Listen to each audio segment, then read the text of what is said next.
Hello, what time is it where you are right now? Type the hour in the comments.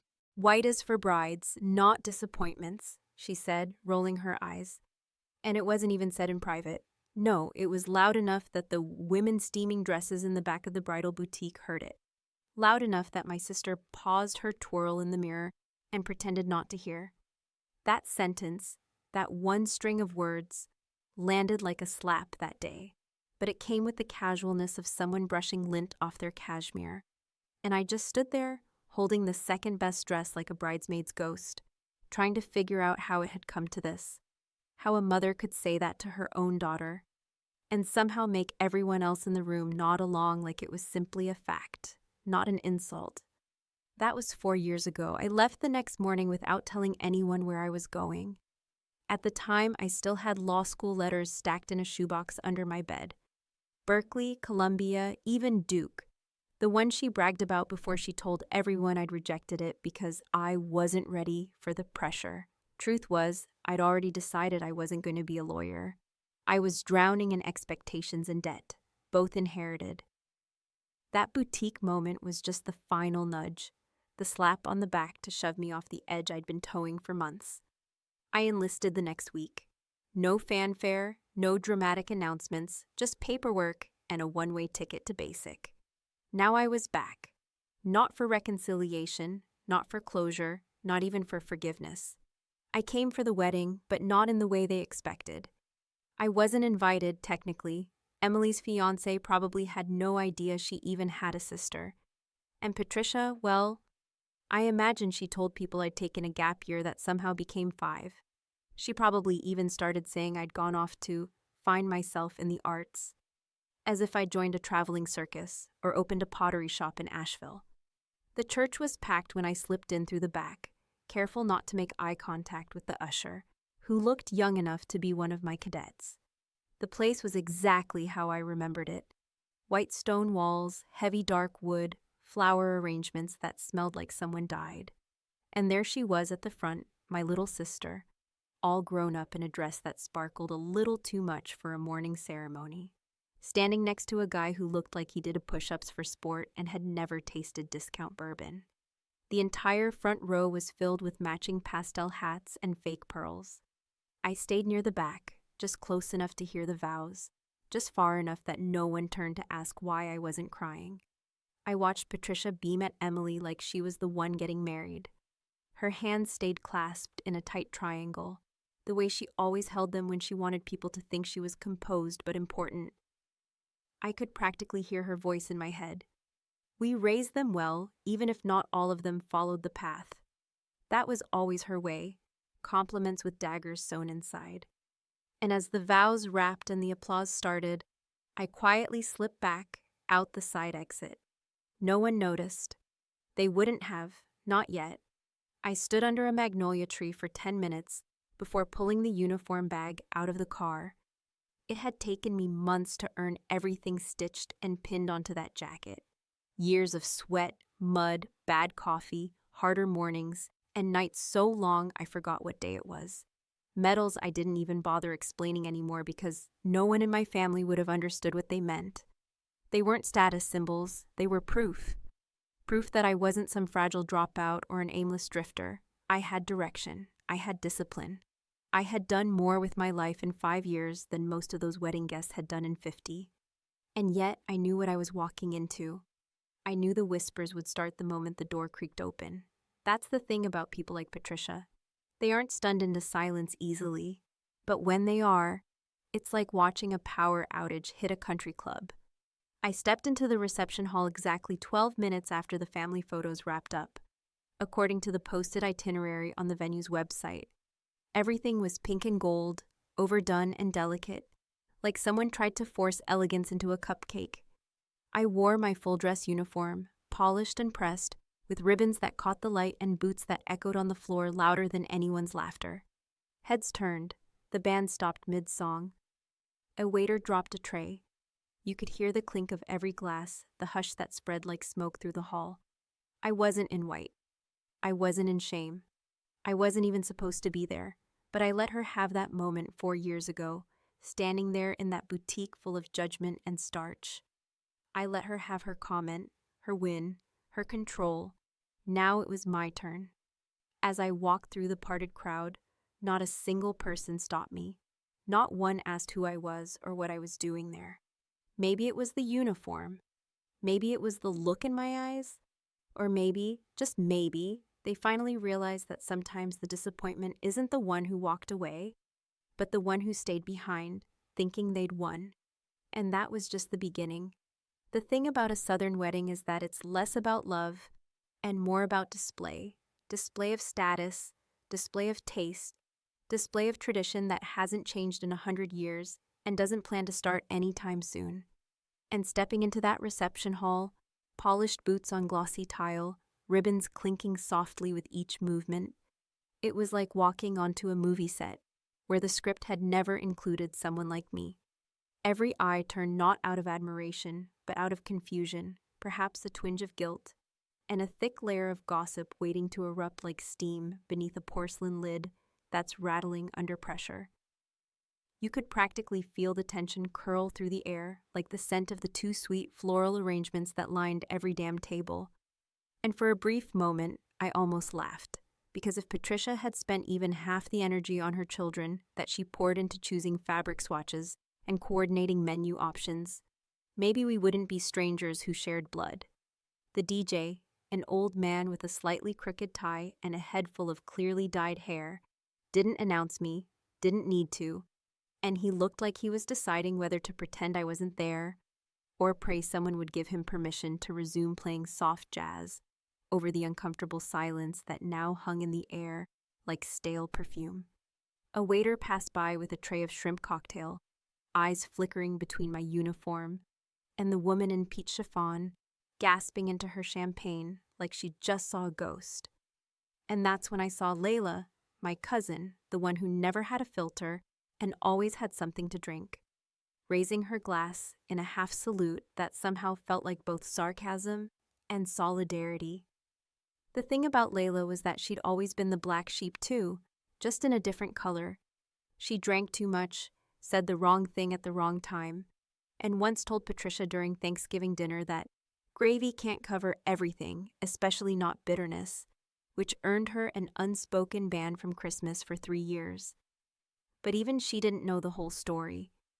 The part I'd never shared, the reason I left without goodbye, and never picked up when they called to ask where I'd gone or whether I still existed. Uncle Rick saw me before Patricia did, his sharp old eyes narrowing, not in judgment but in recognition, and he gave me the smallest nod, one of those silent male gestures that speak volumes, before turning back to his glass like nothing had happened. He'd served in Vietnam, though he never talked about it, just kept a beat-up box in the garage full of medals and a folded flag. And while the rest of the family saw him as a relic with dusty stories, I saw him for what he really was. Someone who knew what it meant to disappear and return a different version of yourself. Someone who'd watched life unfold in colors no Southern living room would ever paint on its walls. It wasn't until Patricia turned, halfway through an insufferable conversation about honeymooning in Tuscany, that the full weight of my presence settled across her face like a fine crack forming in flawless china. She didn't gasp, didn't flinch. She was too trained for that. But I saw her eyes dart, just for a second, from my boots to my medals, from my ribbons to my face. And there it was, that flicker of calculation, as if she were trying to decide whether to scream or smile. She chose the latter, of course, because appearances mattered more than reactions. And she said in that sickeningly sweet voice she saved for PTA meetings and neighborhood fundraisers, "Well, isn't this a surprise?" Like I'd shown up at her book club with store-bought brownies instead of years of silence wrapped in fabric she didn't understand. I didn't answer. I just nodded, letting her fill the awkward silence with more pleasantries, the kind that sound like compliments until you peel them apart and realize they're hollow inside. "You look so official," she said, tilting her head like a cat inspecting something it might attack or ignore, depending on mood. I said nothing. The power of silence is something the military teaches you well, and it unnerves people like Patricia, who rely on filling space with dominance disguised as charm. Emily hadn't seen me yet. She was too busy taking staged photos near the ice sculpture of intertwined swans. One arm wrapped around her new husband's bicep like a lifeline, her dress fluffed by two bridesmaids who looked like they hadn't eaten since the rehearsal dinner. But I watched her from across the room, waiting, knowing that moment would come when our eyes would meet and everything would shift, not just for us, but for every person who had ever written me off, erased me from holiday cards, or spoken about me in the past tense like I'd been a phase or a failure. Someone tapped my shoulder.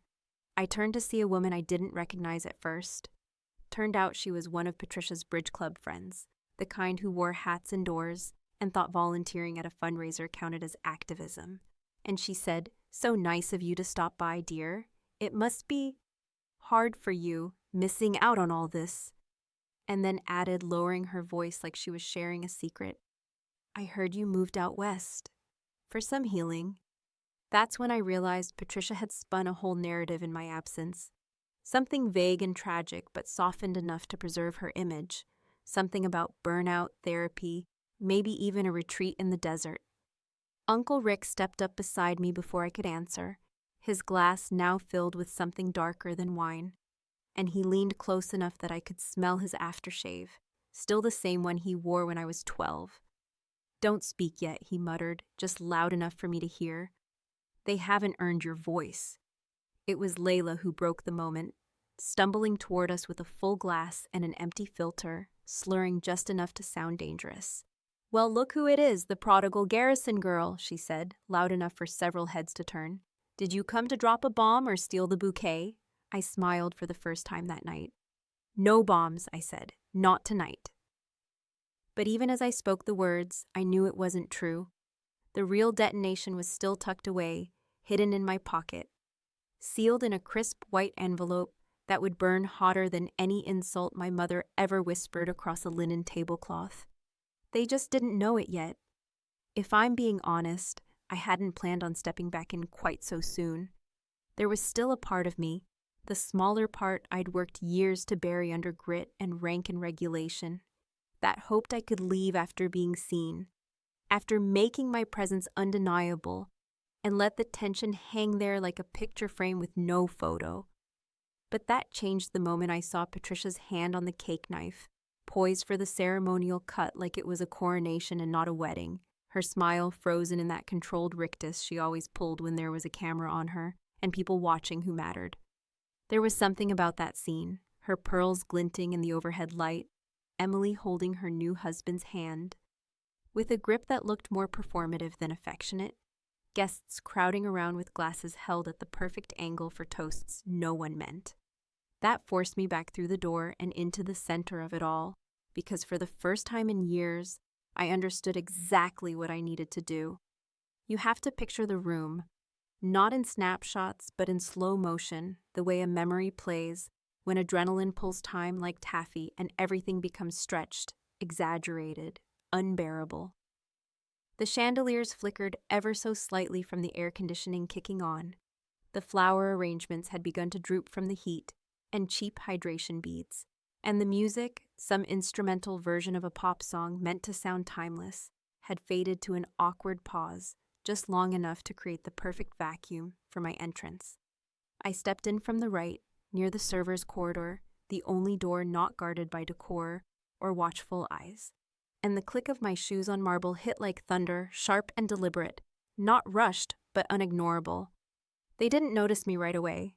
That's always how it happens. First a hush over the nearby tables, then a slow ripple of recognition moving outward like a dropped stone in a pond. Some turned their heads with confusion, others with recognition, and a few, the older ones who knew me as the difficult one, didn't turn at all, pretending not to notice, as if their denial could erase my presence the way my mother had tried to erase my name from guest lists and conversations alike. Patricia's hand froze mid-slice, her gaze locked on mine, not with rage, not with shame, but with calculation. That ever-present gleam in her eye that meant she was already building a response, already crafting a version of events where she remained untarnished, where she would somehow spin this into another story that made her the misunderstood matriarch and me the lost child, clawing her way back to grace. But I didn't give her time to speak. I raised my glass, which I'd taken from a passing server who didn't dare challenge me, and in a room full of whispers and brittle smiles, I said just 2 words. To Emily. There was no clink of glass, no echo of hear, hear, just silence and the sound of my own heartbeat pounding in my ears.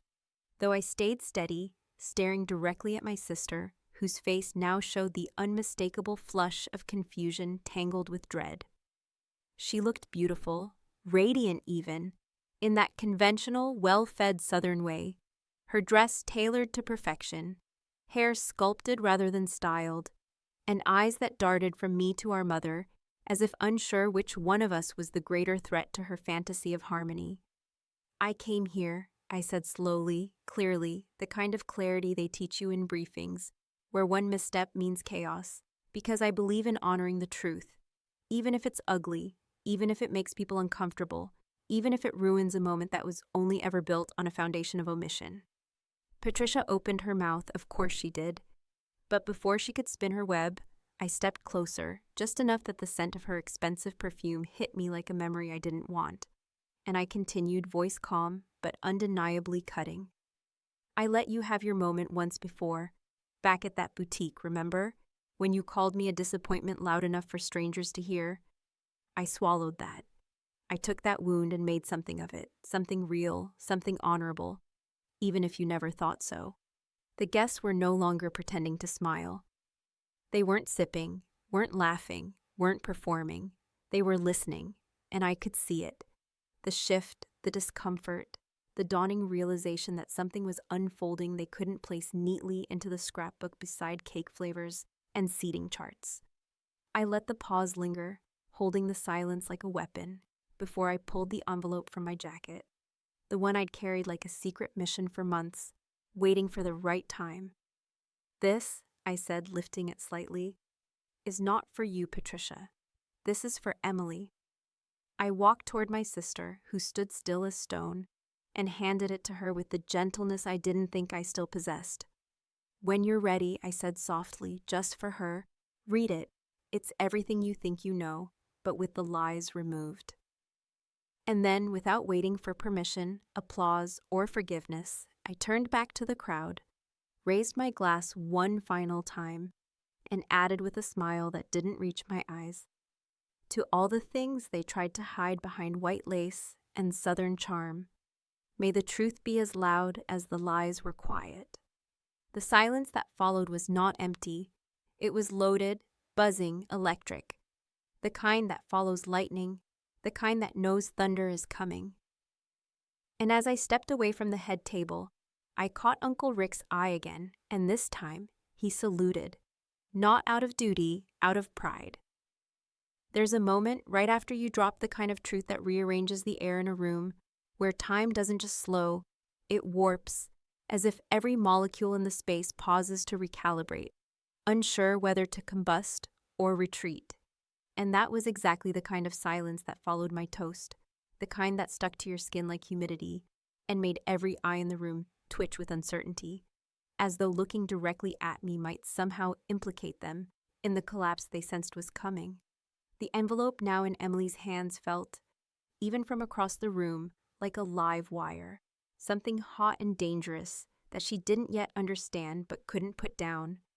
And while I had planned to leave then, let the damage speak for itself, I stayed, not out of malice, but because some stories require a narrator until the final word is spoken.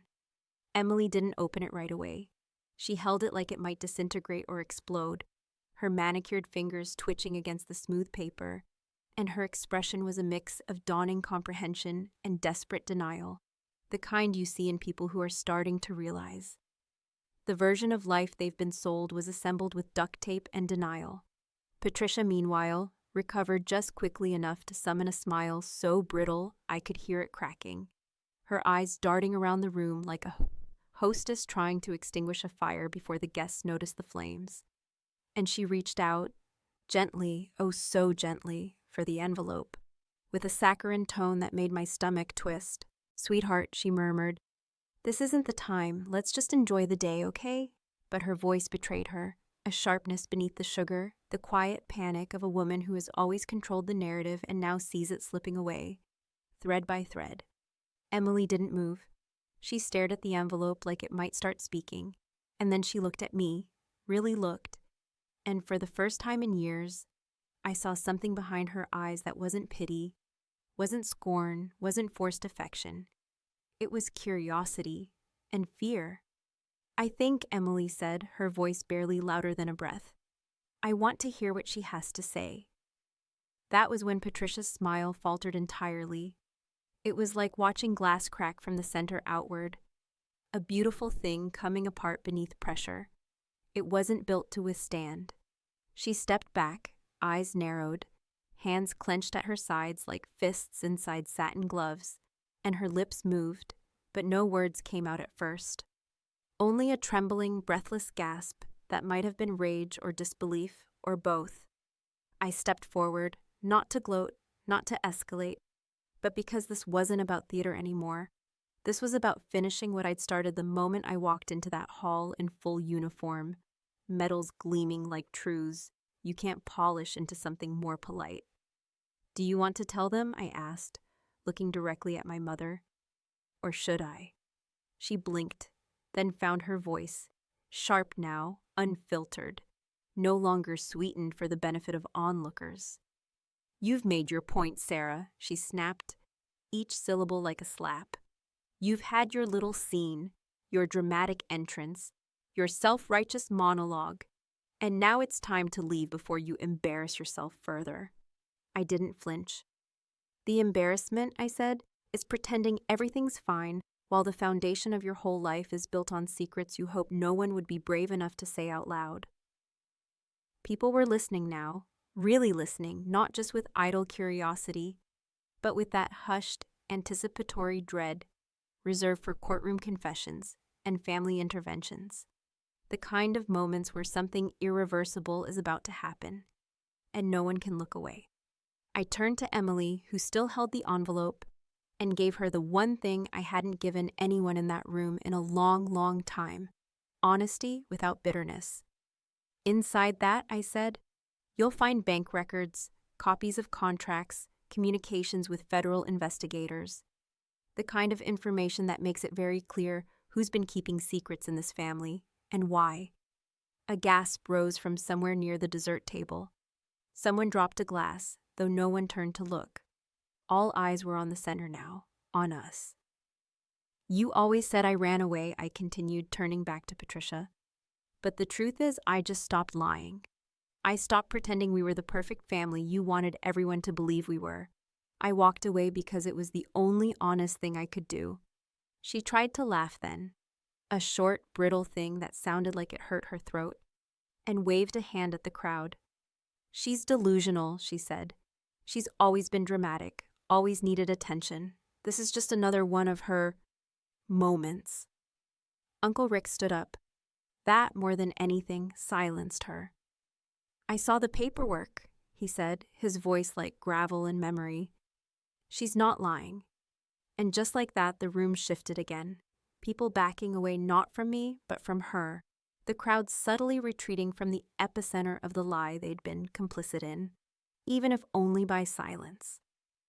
Patricia's face paled, then flushed, and her chest heaved like she couldn't catch her breath, a fish suddenly aware the water around her had turned toxic. Emily opened the envelope. She read slowly, lips moving, eyes scanning line after line, and when she looked up, the tears in her eyes weren't theatrical or staged. They were the raw kind, the kind that come when the floor of your reality gives out from under you and you're still trying to decide whether to scream or sit down. "What is this?" she asked, her voice hollow. What is this?" "It's the truth," I said. "It's everything she never wanted you to see. It's how she moved money through charities to fund things she never wanted to explain. It's how she pressured Dad into taking deals he knew were illegal. It's why our house was paid off while she claimed we were struggling. It's the reason I left. Because once I knew, I couldn't stay." Patricia stepped forward, lips trembling, eyes wide, but the crowd was no longer hers. The illusion had broken. And now they were looking at her the way they used to look at me. Like maybe she wasn't who they thought she was. Like maybe the wrong daughter had been exiled. The truth had detonated, and there was still one more card left to play. By the time the last echo of my words had faded into the brittle silence of the reception hall, where the air hung heavy with disbelief, and the soft fizz of champagne now seemed more like a hiss than a celebration. The atmosphere had changed so drastically, it felt like we were all standing in a completely different building, one no longer scented with roses and baked salmon, but with the uncomfortable weight of revelation, the kind of revelation that didn't get cleaned up with a napkin or forgotten with another round of sparkling wine. The guests had begun to shift, not in frantic panic, but in that subtle, slow-motion way people retreat from a car crash they hadn't expected to witness. A crash where no one was sure yet who had survived, and who was still pretending nothing had happened. Patricia hadn't moved from where she stood, not because she was frozen in fear or dignity, but because she was doing what she'd always done in moments of confrontation, calculating. Her eyes darted, her breath shallow, her hands gripping each other tightly enough to whiten the knuckles, but behind the crumbling mask, I saw it. The gears turning, the backup plan being formulated, the quiet acceptance that the lie had collapsed, but the hope that perhaps it could still be swept up into something presentable before the evening was over. What she didn't realize, and perhaps never would, was that this wasn't a lie that could be rebranded or repackaged.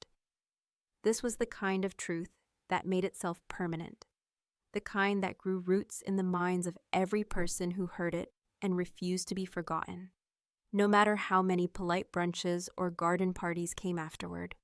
Emily sat now, not on a chair designed for posing or on a couch made for social media aesthetics, but on the edge of the stage where the band had gone silent, her wedding dress pooled around her like a deflated balloon, her eyes still fixed on the documents that had rearranged her understanding of our mother, our father, and likely herself. Her new husband, bless him, stood awkwardly beside her, offering a hand she didn't take, and I felt something like pity for him, this poor man who thought he was marrying into grace and charm, only to find himself neck-deep in a dynasty of denial and deception. He looked at me once, not with anger or resentment, but with something more uncomfortable, gratitude he wasn't sure he was allowed to express out loud. And then, in the middle of it all, Uncle Rick moved. He crossed the room without a word, without ceremony, his steps steady and unhurried, as though he were walking across a battlefield long after the gunfire had stopped. He reached me, extended a hand not for shaking, but for dancing, and it was so unexpected, so absurd in its simplicity, that I almost laughed, until I saw his face, solemn but kind, and I realized this wasn't a joke or a metaphor. He simply wanted to offer a moment of dignity in a room that had lost all its charm. I took his hand. We danced slowly, without music, in the center of a reception gone mute, surrounded by people who no longer knew where to look or what to say.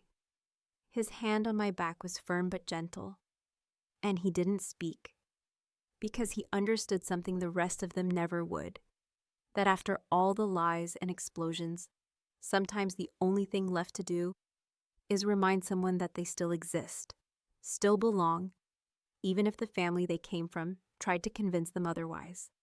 It was a quiet rebellion, a final act of grace, and as we swayed between overturned glasses and ruined centerpieces, I felt something I hadn't felt since I was 17 years old. Peace, not because things were fixed, but because they were finally honest. When the dance ended, he kissed my forehead like he had when I was a kid, too scared to sleep through a thunderstorm. And I nodded once, not needing words, because in that moment, everything that needed to be said had already been spoken. I walked to the exit with the same calm I'd entered with, not rushed or theatrical, not defiant or afraid, just ready to leave the wreckage behind and let the truth settle where it may, ready to let them clean up the mess or live in it, depending on how brave they felt when the wine wore off and the guests were gone. As I reached the doors, I paused only once, turning back not to gloat or to catch one last glimpse of destruction, but to find Emily's eyes, to see if there was anything left between us worth salvaging. She looked up, and for the first time in my life, I didn't see competition or jealousy or performance. I saw a woman who had been lied to, yes, but also a woman waking up, blinking against the glare of truth, unsure yet whether to thank me or hate me, but awake nonetheless. She nodded. It was enough. And just like that, I left. I didn't make a speech, didn't slam a door, didn't throw a final punch. I simply walked out of the building like I had walked off so many fields, so many bases, so many quiet battle zones no one back home ever heard about. The sun outside was too bright, the air too warm, and the world, strangely enough, was still turning. Later, long after the caterers packed up and the guests filtered away with stories they would tell and retell with varying degrees of distortion, Emily would find the second envelope tucked beneath the first, the one I hadn't mentioned, the one she wouldn't understand until she saw the deed transfer, the mortgage receipt, the signature line bearing my name, the house, the family home they'd nearly lost 5 years ago, the one Patricia claimed was miraculously saved by divine intervention and careful budgeting, had been paid off in full. By me. It wasn't for them. It wasn't even for Emily. It was for myself. Because sometimes revenge isn't loud. Sometimes it's a quiet document with real signatures and numbers that don't lie. And sometimes the best revenge isn't ruining the day. It's rewriting the story they thought they owned. And leaving before they even realized the last word was never theirs to begin with.